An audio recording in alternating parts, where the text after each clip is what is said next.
கிறிஸ்துவின் கிறிஸ்தவம், இது வாழ்வின் வழி. Christianity of Christ. This is the way of life. பரிசுத்த ஆண்டவர் இயேசு கிறிஸ்துவின் இனிய நாமத்திலே ஒருங்கிணைந்த சுவிசேஷ புத்தகங்களின் பார்வைக்கு அன்போடு கூட வரவேற்கிறேன். ஆண்டவர் இயேசு கிறிஸ்துவை கெத்செமனே தோட்டத்தில் பார்க்கிறோம். அந்த தோட்டத்திலே ஒரு கூட்ட மக்கள், சில 100 பேர் அவரை பிடிப்பதற்காக, கட்டி இழுத்து செல்வதற்காக வந்தார்கள். அவருடைய சீடர்கள் கூட இருந்தாங்க. முக்கியமாக எதிரிகள் கூட்டத்திலே ஒருவன் இருந்தான், யூதாஸ் காரியோத்து. அவன் கிட்ட வந்து ஆண்டவரை முத்தம் செய்து அடையாளப்படுத்தினான். அப்பொழுது என்ன நடந்தது? மத்தேயு 26 அதிகாரம் 49-50. உடனே அவன் இயேசுவினிடத்தில் வந்து, ரபி வாழ்க என்று சொல்லி அவரை முத்தம் செய்தான். இயேசு அவனை நோக்கி, சிநேகிதனே, என்னத்திற்காக வந்திருக்கிறாய் என்றார். அப்பொழுது அவர்கள் கிட்ட வந்து இயேசுவின் மேல் கை போட்டு அவரை பிடித்தார்கள். ஆண்டவருக்கு இந்த யூதாஸ் யார் என்றும், இந்த யூதாஸ் என்ன செய்வார் என்று நல்லா தெரியும். நீ போ, விரைவாக செய் என்றும் கூட ஏற்கனவே சொல்லியிருக்கிறார். ஆனாலும் அந்த இடத்துல ஒரு கேள்வி கேட்டார். அந்த கேள்வி தான் அவன் இருதயத்தை பிளந்த ஒரு ஈட்டி போல இருந்திருக்கும். என்னத்திற்காக வந்திருக்கிறாய்? அதுக்கு முன்னால் அவனை அழைத்த ஒரு வார்த்தை இருக்கிறது இல்லையா, அதுவும் அவன் இருதயத்தை பட்டயத்தால் வெட்டியது போல இருந்திருக்கும். சிநேகிதனே என்று அழைத்தார். சில நேரம் வாழ்க்கையில் நமக்கு விரோதமாக பச்சை துரோகம் செய்பவர்களை நாம் மரியாதையோடு அழைக்க வேண்டி வரும், அல்லது நாம் மரியாதையோடு தான் அவங்கள அழைக்கணும். அவங்க அதுக்கு உரியவங்க. நமக்கு ஒரு துரோகம் செய்தால் பரவாயில்ல, நமக்கு எதிராக அவங்க நடந்தால் பரவாயில்ல அப்படின்னு நம்ம ஒரு கண்ணியமாக நடக்கலாம். அப்போது அவர்களை மரியாதையோடு தான் கூப்பிடுவோம். இந்த இடத்துல பார்த்திங்கன்னா அந்த மரியாதை என்பதை விட அன்புள்ளவராக ஆண்டவர் சிநேகிதனே என்று அழைத்தார். நல்லா தெரியும் இந்த யூதாஸ் என்ன ஆகப் போகிறான் என்று சொல்லி. சிநேகிதனே, என்னத்துக்காக வந்திருக்கிறாய் என்றார். சில நேரம் தேவன் நம்மை கூட அப்படி கேள்வி கேட்குற மாதிரி சூழ்நிலைகளை நாம் உணரலாம். நமக்கு தெரியும் நல்ல தப்பு தான் செய்கிறோம், அந்த தவறுக்குள் போகிறோம். அப்போ யாரோ கேள்வி கேட்ட மாதிரி இருக்கும், யாரோ நம்மளை தடுக்கிற மாதிரி இருக்கும், அல்லது யாரோ ஒரு நபர் கூட வந்து நம்மிடத்தில் பேசலாம். அந்த மாதிரி சமயங்களில் நாம் உணர்ந்து மனம் திரும்புவது, நம்மை மாற்றிக்கொள்வது அவசியமாக இருக்கும். அந்த யூதாஸோட உணர்வு எப்படி இருந்திருக்கும்? ஒரு விதமான பயம். ஆண்டவரை மட்டுமல்ல, அவருக்கு பக்கத்தில் தன் அப்போஸ்தலர்கள் நண்பர்கள் கூட நிற்கிறாங்க, அவர்கள் முகத்தையும் பார்க்க வேண்டியிருந்திருக்கும். ஆனால் அச்சம், மிகப்பெரிய ஒரு தயக்கம், கலக்கம். ஆனாலும் ஒப்பந்தம் செய்து விட்டபடியால் நிர்பந்தமாக இதை செய்து முடிக்கும்படியான ஒரு வேகம். பிறகு அந்த பணம், அந்த வெள்ளி காசு இருக்கு இல்லையா, அதன் மேல் அவனுக்கு இருந்த மோகம், இவை எல்லாமே கலந்து தான் இந்த செயல் இங்கே நடக்கிறது. நாம் ஒரு தவறு செய்கிறோம் என்று சொன்னால் ஒரே ஒரு சிங்கிள் ரீசன், ஒற்றை காரணம் அங்கே இருக்கணும்னு அவசியம் அல்ல. பல காரணங்கள் சூழ்ந்திருக்கலாம். நம்முடைய ஒரு பாவத்துக்கு, ஒரு பாவ செயலுக்கு நாம் அதை கவனிக்கணும். நம்மை சுயமாக பரிசோதித்து பார்க்கணும். நாம் தேவனுடைய பிள்ளைகளாக வாழ வேண்டியவர்கள், தேவனுடைய பிள்ளைகளாக ஆக்கப்பட்டவர்கள், நாம் பரிசுத்தம் நீதி உள்ளவர்களாக வாழ்வதற்கு அழைக்கப்பட்டவர்கள். அப்போது அதை காப்பாற்றுவதற்கான பொறுப்பு நமக்கு இருக்கு இல்லையா? அதனால் என்ன? நிச்சயமாக அதோட பலன் மிகப்பெரியது. நித்திய வாழ்க்கையை பரலோகத்தில் தேவனோட ஆனந்தமாய் கழிக்கும் ஒரு வாழ்க்கை நமக்காக இருக்கிறது. தற்காலிகமான காரணத்துக்காக ஆண்டவரை மறுதலிக்கும் ஒரு வேலையை, ஒரு முடிவை நாம் எடுக்கவும் கூடாது, செய்யவும் கூடாது. யூதாஸ் தற்காலிகமான அந்த லாபத்துக்காக, அந்த பணத்தின் மீது இருந்த தன்னுடைய இச்சை நிமித்தமாக ஆண்டவரை காட்டி கொடுக்க முன்வந்தான். பிறகு அவன் ரெக்ரெட் ஆனான், மன வருத்தம் அடைந்தான். அவனுக்கு மனத்தாங்கல் ஆனது, ஆனால் அது மனம் திரும்புதலாக மாறாமல் போச்சு. அதை பின்னால் பார்க்கலாம். இப்பொழுது என்ன பண்ணுறாங்க? கிட்ட வந்து அவரை பிடிக்கிறாங்க, கட்டினாங்க அவரை. யோவான் 18:12. அப்பொழுது போர்ச்சேவகரும் 1000 போர்ச்சேவகருக்கு தலைவனும் யூதருக்கு ஊழியக்காரரும் இயேசுவை பிடித்து அவரை கட்டி, கைகளை கட்டியிருக்கலாம் கண்டிப்பாக. எப்பவுமே ஒரு கைதியை பிடித்த உடனே, குற்றவாளியை பிடித்த உடனே கைது செய்தல் என்பது, அந்த கைது அப்படின்னு பார்க்குறோம் இல்லையா, அது கையை கட்டி விடுவது. அதுதான் இனிஷியலாக ஃபஸ்ட்டு நடக்கிற ஒரு விஷயமா இருக்கும். அவரை கையை கட்டினார்கள். அந்த நேரத்தில் இமைப்பொழுதில் ஒன்று நடந்துச்சு. மத்திய 26 பார்க்கலாம். 51 மத்திய 26. அப்பொழுது இயேசுவோடு இருந்தவர்களில் ஒருவன் கை நீட்டி தன் பட்டயத்தை உருவி பிரதான ஆசாரியனுடைய வேலைக்காரனை காது அற வெட்டினான். காது அருந்து கீழே விழுந்து விட்டது. அப்படி காது அரும் அளவுக்கு வெட்டினான் பட்டயத்தை எடுத்து. யார் இது? யோவான் 18ஆம் அதிகாரம் 10வது வசனம். அப்பொழுது சீமோன் பேதுரு தன்னிடத்தில் இருந்த பட்டயத்தை உருவி பிரதான ஆசாரியனுடைய வேலைக்காரனை வலது காது அற வெட்டினான். அந்த வேலைக்காரனுக்கு மல்குஸ் என்று பெயர். பேதுரு துடுக்க பேசுகிறவர், துடுக்க செயல்படுறவர், துடுக்க எதையும் செஞ்சிருவார். அவர் தான் பேதுரு. நமக்கு தெரியும் தான் இல்லையா? அப்போது அந்த பேதுரு பட்டயத்தை வைத்திருந்தார். அவர் ஒரு மீனவர். அவரை ஒரு எக்ஸ்பீரியன்ஸ்டு மீனவர்னால் நம்ம ஒத்துக்கலாம்.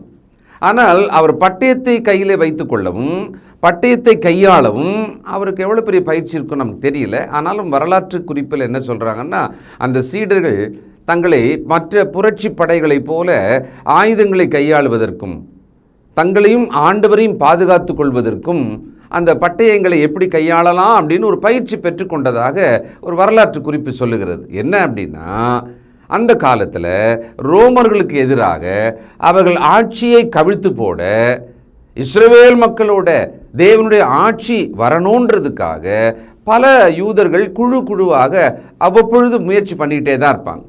அந்த மாதிரி ஆண்டவர் ராஜ்யத்தை பற்றி வேற பேசுகிறாரா? இவர் சிங்காசனம்னு சொல்கிறாரா?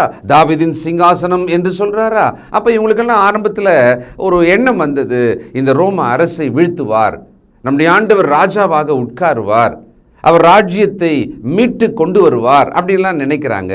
அப்போது இவங்க அந்த பட்டயத்தை கையாளுவதிலும் கொஞ்சம் பழக்கம் இருந்தது. ஆனாலும் யாராவது அங்கே சுற்றி இருந்தவங்க சொல்லியிருப்பாங்க, மீனவன் இவன் கழுத்தில் வெட்டுறதுக்கு பதிலாக அப்போ காதை மட்டும்தான் வெட்டியிருக்கான் நினைக்கலாம், சொல்லலாம் இல்லையா? ஆனாலும் அங்கே ஆண்டவர் அந்த வேலைக்காரனை குணமாக்கினார். அதாவது எந்த மாதிரி ஜங்ஷனில் அதுக்குள்ளே ஆண்டவரோட இரக்கத்தையும் அவருடைய கிருபையும் அவருடைய அன்பையும் நம்மளால் பார்க்க முடியும். யூதாசை சிநேகிதனேன்னு சொன்னதில் ஒரு அன்பு. இந்த இடத்துல பார்த்தீங்கன்னா, இம்மட்டில் நிறுத்துங்கள், போதும் நிறுத்துங்க அப்படின்னு சொல்லிட்டு அந்த வலது காதை ஒட்ட வைத்து அவனை சுகமாக்கினார். பொதுவாகவே அப்போஸ்தலர்கள் அல்லது நம்ம கூட இன்னைக்கு ஒரு ஆவிக்குரிய யுத்தம் பண்ணுறோன்னு வச்சுக்கோமே, எண்ணங்கள் உணர்வுபூர்வமான ஆவிக்குரிய விஷயம். ஏன்னா நமக்கு தான் போராட்டம் இருக்கு இல்லையா? நமக்குள்ளே ஆவிக்குரியதுக்கும் மாம்சத்துக்குரியதற்கும் எப்பொழுதுமே போராட்டம் இருந்துக்கிட்டே இருக்கும், நடந்துக்கிட்டே இருக்கும். ஆனால் சரீர ஆயுதங்களை கொண்டு ஒரு ஆவிக்குரிய யுத்தத்தில் பயன்படுத்த தான் முடியுமா அல்லது வெற்றி கொள்ள முடியுமா? முடியாது. எபேசியர் 6ஆம் அதிகாரத்தில் 8 முதல் 12 வரைக்கும் வாச்சோம்னா, நீங்கள் சர்வாயுத வர்க்கத்தை தரித்து கொள்ளுங்கள், தலையிலிருந்து கால் வரைக்கும் சொல்கிறது எல்லாமே பார்த்தீங்கன்னா ஆவிக்குரிய சர்வாயுத வர்க்கம். ஆனால் உருவகமாக சொல்லும் பொழுது ஹெல்மெட்டு, பிரஸ்ட் பிளேட்டு, பெல்ட்டு, பட்டயம், ஷீல்டு, கேடகம், ஷூ இப்படி தான் இருக்கும். ஆனால் அது எல்லாமே ஆவிக்குரியது. நமக்கு அப்படி சொன்னதானே புரியும்.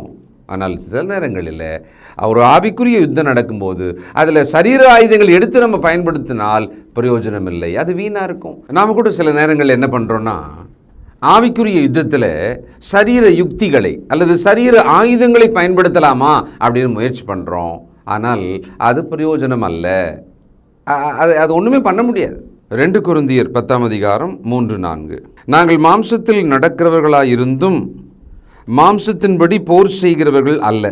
எங்களுடைய போராயுதங்கள் மாம்சத்துக்கு ஏற்றவைகளாயிராமல் அரண்களை நிர்மூலமாக்குகிறதற்கு தேவ பலமுள்ளவைகளாய் இருக்கிறது. ரொம்ப ஆச்சரியமான விஷயம் இல்லை? மாம்சத்தில் தான் இருக்கிறோம், இந்த பூமியில் உடம்பு தானே, அதில் தானே வாழறோம். ஆனால் எங்களுக்கு வருகிற பிரச்சனைகளை எல்லாம் நாங்கள் எதிர்கொள்ளும் பொழுது மாம்ச போராயுதங்களை வச்சு நாங்கள் எதிர்கொள்றதில்ல, தேவ பலம் கொண்டு நாங்கள் எதிர்கொள்ளுகிறோம்னு அப்போஸ்தலனாகிய பவுல் எழுதுகிறார். அப்போஸ்தலர்கள் மொத்த பேரையும் தான் சேர்த்து சொல்கிறார். இன்றைக்கு நம்முடைய வாழ்க்கையில் நம்முடைய பிரச்சனைகளை இம்மீடியட்டாக நம்ம எப்படி அணுகணும் அப்படின்னு நினைக்கிறோன்னா, சரீரப்பிரகாரமான யுத்திகள், உலகம் சொல்கிற யோசனைகள். யோவான் 18ஆம் அதிகாரம் 36. இயேசு பிரதியுத்தரமாக, என் ராஜ்யம் உலகத்துக்குரியது அல்ல. என் ராஜ்யம் இவ்வுலகத்துக்குரியதானால் நான் யூதரிடத்தில் ஒப்புக்கொடாதபடிக்கு என் ஊழியக்காரர் போராடி இருப்பார்களே. இப்படி இருக்க என் ராஜ்யம் இவ்விடத்துக்குரியது அல்ல என்றார். அப்போது ஆண்டவர் ராஜ்யம்னு பேசினாலும் கூட அந்த ராஜ்யம் இவ்வுலகத்துக்குரியதல்ல, அது ஆவிக்குரியது. ஆண்டவரோட போதனைகள் சரீரப்பிரகாரமான வாழ்க்கையை எப்படி வாழணும்னு சொன்னாலும் கூட அது ஆவிக்குரிய போதனை. நமக்கு ஒரு பிரச்சனை சோதனை வருமானால் அதை நாம் மேற்கொள்ள வேண்டும், ஜெயிக்க வேண்டும். எதை கொண்டுன்னா பூமிக்குரிய ஆயுதங்களை கொண்டு அல்ல, ஆவிக்குரிய ஆயுதங்களை கொண்டு சர்வாயுத வர்க்கத்தை தரித்து கொண்டவர்களாக. அது எல்லாமே ஆவிக்குரியதாக தான் நமக்கு சொல்லுது. அதனால தான் வசனம் சொல்லுகிறது, நாம் ஆவிக்கேற்றவர்களாக நடந்தால் மாம்ச இச்சை நிறைவேற்றாமல் இருப்போம். ஆவிக்குரியவர்களுக்கு ஜீவனும் சமாதானம். மாம்சத்துக்குரிய சிந்தையோ நமக்கு மரணத்தில் கொண்டு போய் தான், அழிவில் கொண்டு போய் தான் முடியும். ஆக பட்டயத்தை அந்த சந்தர்ப்பத்தில் எடுத்து வெட்டின போது இம்மட்டில் நிறுத்துங்கள்னு சொன்னார். அடுத்தது 26ஆம் அதிகாரம், மத்தேயு 53. நான் இப்பொழுது என் பிதாவை வேண்டிக் கொண்டால் அவர் 12 லேகியோனுக்கு அதிகமான தூதரை என்னிடத்தில் அனுப்ப மாட்டார் என்று நினைக்கிறாயா? பேதுருவை பார்த்து சொல்கிறார், பட்டயத்தை போடு, போதும்பா, வை. இந்த லேகியோன் என்றால் 6000 போர் வீரர்கள் கொண்ட ஒரு அணி. 12 அப்படின்றா. ஏன் 12 சொன்னார்? 12 அப்போஸ்தலர்கள். நீங்கள் 12 பேர் கூட இருக்கீங்க. ஆனால் நான் என் பிதாவை வேண்டிக் கொண்டால் 12 லேகியோன்கள், 72,000 தூதர்களுக்கும் மேலே இறங்கி வந்து எனக்காக இந்த பூமியிலே என்ன செய்யணுமோ செஞ்சிருவாங்க. அதை ஒருவேளை அந்த சீடர்கள் ஆண்டவரோட வல்லமையை, அவருக்கு பின்னாலே நாம தான் நிற்கிறோம், நம்ம தான் பாதுகாக்கணும் அவரை அப்படின்னு நினைக்க தேவையில்லை என்பதை அங்கே உணர்த்துறார். நம்ம கூட வாழ்க்கையில் இவங்க ஒருத்தர் காப்பாற்றினா தான் நம்மளால் உயிர் வாழ முடியும் அப்படின்னு மனிதரை இவங்க கொடுத்தா மட்டும்தான் நம்மளால் ஜெயிக்க முடியும், இவங்க நிழலில் இருந்து தான் நம்மளை காப்பாற்றிக்கணும், தேவனையும் விட்டுட்டு ஒரு மனுஷன் மேலே நாம் நம்பிக்கை வைக்கலாம். ஆனால் உண்மை அப்படி அல்ல. காண்கிற மனுஷன் மேலே நம்பிக்கை வைப்பது ஒரு வலையில் சிக்கின மாதிரி, ஒரு கண்ணியில் சிக்கின மாதிரியாம். நமக்கு பின்னால் நம்மீது நமக்காக தேவன் இருக்கிறார். 12 லேகியோன்களுக்கும் அதிகமாக வேற சொல்றார். ஆண்டவர் எவ்வளோ பெரிய வல்லமை உள்ளவர். ஆனால் பாவத்து நிமித்தம் அதை அவர் சுமந்து கொள்றார்ல, அது நிமித்தம் அங்கே அடங்கி தேவ சித்தத்துக்கு தன்னை ஒப்பு கொடுத்து கீழ்ப்படிந்தவராக நடக்கிறார். இதெல்லாம் நமக்காக. 54வது வசனம், அப்படி செய்வேனானால் இவ்விதமாய் சம்பவிக்க வேண்டும் என்கிற வேத வாக்கியங்கள் எப்படி நிறைவேறும் என்றார். பாருங்களேன், ரொம்ப முக்கியமான விஷயம் இது. எனக்கு ஏன் இப்படி நடக்குது, இது ஏன் இப்படி நடக்குது, தேவன் ஏன் இப்படி செய்தார் அப்படின்னு நம்ம சில நேரத்தில் கேள்வி கேட்போம். அது தேவ சித்தத்தை புரிந்து கொள்ளாமல், அதை நம்மளால் புரிந்து கொள்ள முடியாததுனால கூட அப்படி கேட்போம். இங்கே ஒரு விஷயம் நமக்கு தெரிகிறது, சில விஷயங்கள் நடக்கணும் தான், அது நடந்து தான் தீரணும். ஏன்னா தேவனுடைய சித்தம், அவருடைய வாக்கியம் நிறைவேறும்படி அப்படி நடக்கணும். நான் 72,000 1,00,000 பேரை தேவதூதரை கூப்பிட்டா வந்துடுவாங்க, உடனே வந்து என்னை பாதுகாப்பாங்க. ஆனால் அப்படி நடக்கக்கூடாது. தேவ சித்தமோ நான் இந்த பாடுகள் வழியாகத்தான் சிலுவையில் போய் மரிக்கணும், உலகத்தின் பாவங்களை சுமந்து தீர்க்கணும், இது நடக்கணுன்றதுனால தான் நான் இதை செய்ய முடியாதுன்னார். ஆண்டவர் மகா வல்லமை உள்ளவர். ஆனால் அவர் அதையெல்லாம் ஒரு ஓரமாக வச்சுட்டு தன்னை வெறுமையாக்கி மனிதனாக, அடிமையாக, பாவங்களை சுமக்கிற ஒரு ஆட்டுக்குட்டியாக நமக்காக அங்கே நிற்கிறார். நாம் பாவத்தை விட்டு ஓய்ந்து தேவனுக்கு பிரியமாய் ஆண்டவரோட வார்த்தையின்படி நடப்பதற்கு இதையெல்லாம் உணர்ந்து கொள்ள வேண்டியது அவசியம். 55ஆம் வசனம், அந்த வேளையிலே இயேசு ஜனங்களை நோக்கி, கள்ளனை பிடிக்க புறப்படுகிறது போல நீங்கள் பட்டயங்களையும் தடிகளையும் எடுத்துக்கொண்டு என்னை பிடிக்க வந்தீர்கள். நான் தினந்தோறும் உங்கள் நடுவிலே உட்கார்ந்து தேவாலயத்தில் உபதேசம் பண்ணி கொண்டிருந்தேன், அப்பொழுது நீங்கள் என்னை பிடிக்கவில்லையே. ஆகிலும் தீர்க்கதரிசிகள் எழுதியிருக்கிற வசனங்கள் நிறைவேறும்படி இவைகளெல்லாம் சம்பவிக்கிறது என்றார். அப்பொழுது சீஷர்கள் எல்லாரும் அவரை விட்டு ஓடி போனார்கள். ஆச்சரியமா இருக்குல்ல? ஒருவன் காட்டி கொடுக்க வந்து முத்தமிட்டான், காட்டி கொடுத்தான், பிடித்தார்கள். இன்னொருவன் பட்டயத்தை எடுத்து அந்த ஆசாரனுடைய அந்த வேலைக்காரனை காதர வெட்டினான், ஆண்டவர் அங்கு சுகமாக்கினார். அந்த நேரத்தில் ஆண்டவராலே அற்புதங்களை, ஆச்சரியங்களை, அதிசயத்தை செய்ய முடியும். ஆனால் அவர் அமைதியாக இருந்தார். தேவ சித்தத்துக்கு தன்னை ஒப்பு கொடுத்திருந்தார். தன்னுடைய அதிகாரத்தை தனக்காக அவர் பயன்படுத்திக்கவே இல்லை. இதெல்லாம் பார்த்துக்கிட்டே இருந்தவங்க அந்த அப்போஸ்தலர்கள் மெதுவாக அப்படியே பின்பக்கமாக அப்படியே கொஞ்சம் கொஞ்சமாக பேக்கில் போயிட்டு அப்படியே ஒரு 4 ஸ்டெப் 10 ஸ்டெப் பின்னால் போயிட்டு அப்படியே ஓடி போயிட்டுருக்குறாங்க. ஒரே ஓட்டமாக ஓடிட்டு இருக்காங்க. இருந்தோம்னா அவ்வளோதான், நம்ம மொத்தத்தையும் பிடிச்சி நம்மளே ஏதாவது பண்ணிவிடுவாங்க. ஏன்னா ரோம வீரர்கள் ரொம்ப கொடூரமானவங்க. அங்கே போயிட்டோம்னா அவ்வளோதான், நம்ம முடிஞ்சது, நம்மளை சாகடிச்சிருவாங்க. ஆனால் ஒரு கட்டத்தில் பார்த்திங்கன்னா, ஆண்டவரை உமக்காக நாங்கள் மரிப்போம் அப்படின்னு சொன்னவங்க தான். மனிதர்கள் கூட சில நேரம் உனக்காக நான் உயிரையே கொடுப்பேன் அப்படின்வாங்க.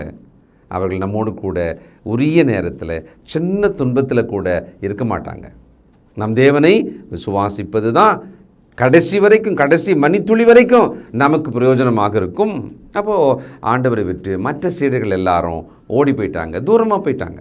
58 பேதுரு தூரத்தில் அவருக்கு பின் சென்று பிரதான ஆசானுடைய அரமனை வரைக்கும் வந்து உள்ளே பிரவேசித்து முடிவை பார்க்கும்படி சேவகரோடே உட்கார்ந்தான். அப்படியானால் சீடர்கள் ஒவ்வொருத்தரும் ஒரு டிஸ்டன்ஸில் ரொம்ப சேஃபாக தங்களை பாதுகாத்துக்கிட்டு, ஆனால் இது என்ன நடக்குது, ஆண்டவருக்கு என்ன பண்ண போகிறாங்க என்னமோ அப்படின்னு சொல்லி அதை அப்சர்வ் பண்ணுறதுக்கு ரொம்ப பாதுகாப்பான இடத்துல இருந்து பார்த்துட்டு இருந்தாங்க. களத்தில் அவங்க இறங்கலை, அது உள்ளே வரல, அவர்கள் பயந்துருக்கிறாங்க. லூக்கா 22:54 அவர்கள் அவரை பிடித்த பின்பு பிரதான ஆசாரனுடைய வீட்டில் கொண்டு போய் விட்டார்கள். பேதுருவும் தூரத்திலே பின் சென்றான். யோவான் 18:15 சீமோன் பேதுருவும் வேறொரு சீஷனும் இயேசுவுக்கு பின் சென்றார்கள். அந்த சீஷன் பிரதான ஆசாரனுக்கு அறிமுகமானவனாக இருந்ததினால் இயேசுவுடனே கூட பிரதான ஆசாரனுடைய அரமனைக்குள் பிரவேசித்தான். கொஞ்சம் இன்ஃப்ளூயன்ஸ் உள்ளவன் போல, அதனால் அரமனைக்குள்ளவே போயாச்சு. எல்லாரும் அப்படி தூரத்தில் இருந்து பாதுகாப்பாக பார்த்துட்ருக்காங்க. இன்னொரு சம்பவம் நடந்தது, அதை மார்க்கில் நாம் வாசிக்கலாம். மார்க்கு 14:51-52 ஒரு வாலிபன் ஒரு துப்பட்டியை மாத்திரம் தன்மேல் போர்த்து கொண்டு அவர் பின்னே போனான். அவனை பிடித்தார்கள். அவன் தன் துப்பட்டியை போட்டுவிட்டு நிர்வாணமாய் அவர்களை விட்டு ஓடி போனான். இயேசுவை அவர்கள் பிரதான ஆசாரியனிடத்தில் கொண்டு போனார்கள். அங்கே ஆசாரியர், மூப்பர், வேதபாரகர் எல்லாரும் கூடி வந்தார்கள். அதாவது யூதாஸ் காட்டி கொடுத்தது, பேதுரு காதை வெட்டியது, பின்பு சுகமாக்கியது. அப்பொழுது ஆண்டவரை கட்டிட்டு அவரை அப்படியே இழுத்துக்கிட்டு நடத்திட்டு போகிறாங்க.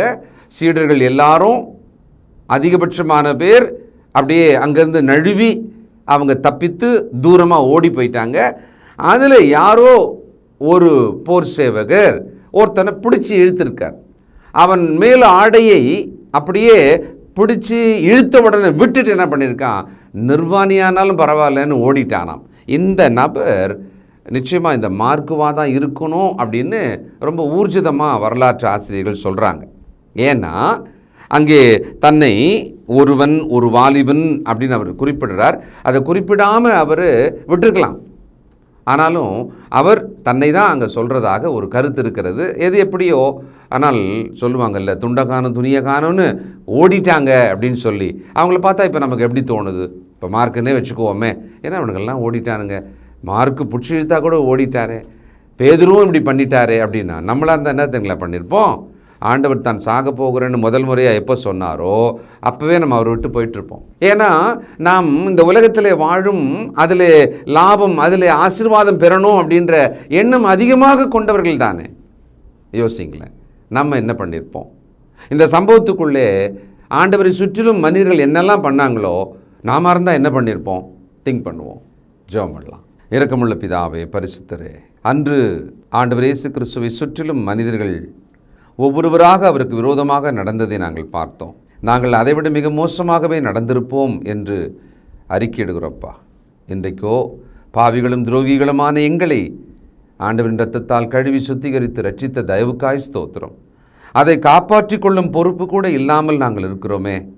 ஏதோ எங்களை மன்னியும், தொடர்ந்து எங்களை காத்துக்கொள்ளும், உம்முடைய சித்தத்தின்படி வழி நடத்தும். எங்கள் மேல் அதிக தயவாயிரும், அதிக கிருபையாயிரும், ஆசீர்வதியும். இயேசு கிறிஸ்துவின் நல்ல நாமத்தில் தயவாய் ஜெபிக்கிறோம் பிதாவே, ஆமென்.